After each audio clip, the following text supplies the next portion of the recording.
I've been fishing for as long as I can remember. I'm almost 60 years old now, and even though I've been fishing thousands of times, I can't think of any other way I'd rather spend the rest of my life.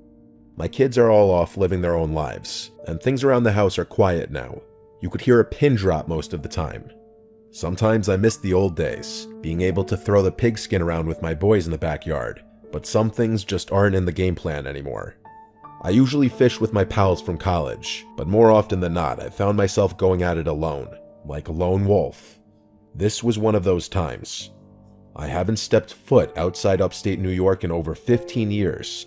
I don't see a reason to. We've got some of the best fishing lakes in the country, and I plan on making full use of them. It was mid-April in the early season, just after the ice out and before May hit. For whatever reason, I decided I wanted a more secluded spot this time around, so I chose a nondescript lake in the middle of nowhere that was pretty small. I drove up an hour before sunrise so that I could be out on the water when the sun poked through. I unstrapped my kayak from the roof of the car and made my way over to the lake. I rode out to the middle of the lake and admired the beautiful early colors starting to paint the sky. It felt like home. You can bet your bottom dollar I'd never trade a day like this for anything. It was a little chilly, but I've got skin like steel. I could tell the sun was just about to appear in the sky, so I started gearing up. I was shooting for largemouth bass, so I made my way back to the outside edge of the weed beds, planning to move back toward the middle of the lake if I got skunked. I went for a 6.5-foot medium action spinning rod with 9-pound monofilament line. I was using a wacky rig, which is a 4-inch rubber stick worm, my go-to for catching largemouth. Just before I was about to start what would hopefully be a swell day on the water, I noticed something strange across the lake. I couldn't quite see what was going on, but I could tell that there was movement. At first I thought it was a fellow fisherman, but curiosity got the better of me. I reached into my knapsack and pulled out my pair of binoculars I used for bird watching. I looked across the lake, and there were 3 figures wearing dark colors and hoods covering their faces. They looked like they were digging a hole or something on the edge of the lake. I kept watching. They finished their hole, and while I was expecting them to put something inside it, they actually did the opposite. One of them pulled something out of the hole, which I couldn't make out even with my binoculars. Then the other 2 did the same, pulling out a few more things that I couldn't quite see.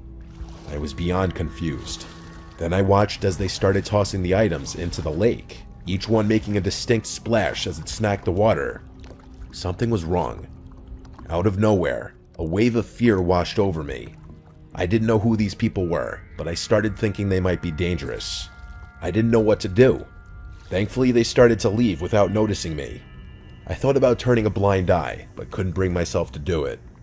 I waited until they disappeared into the woods, and slowly rode my way over. I was shaking at this point. I got to the spot where I was pretty sure they had tossed everything. I started fishing, only this time I wasn't fishing for fish.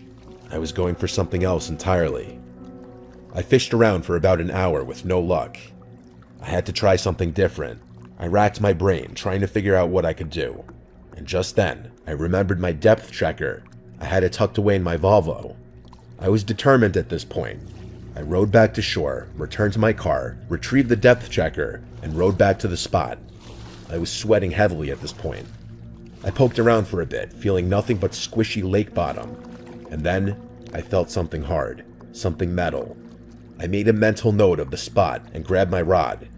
I took the rig off and replaced it with the largest hook I had.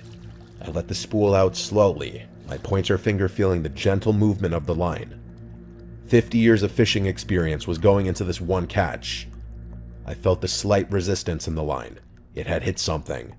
I moved the line around slowly, hoping I'd be able to snag it on whatever was down there. After about a minute, the line tugged a little harder than was normal. I was snagged. I reeled in slowly, careful not to drop my catch. What I pulled out of the water had me shivering in my boots. I stared at the black 9mm on the end of my line. Those thugs had thrown a gun into the lake. I didn't feel safe anymore. I didn't even bother looking around for the other items. I reeled the gun into my kayak, careful not to touch it, and hightailed it out of there. As soon as I got to dry land, I called the police. They launched a full investigation and recovered several more unsettling things from the lake. I insisted on watching them conduct their search because I needed to know what was at the bottom of that lake. They found a keychain with like 7 keys on it, and a bunch of old, foreign coins from different countries wrapped in a cloth. The most eerie thing they found, though, was a locket. It was waterlogged, so the pictures inside were faded and unintelligible. The police told me they'd contact me if they ever connected these dots to some kind of crime. They never called me, though. But the story didn't end there.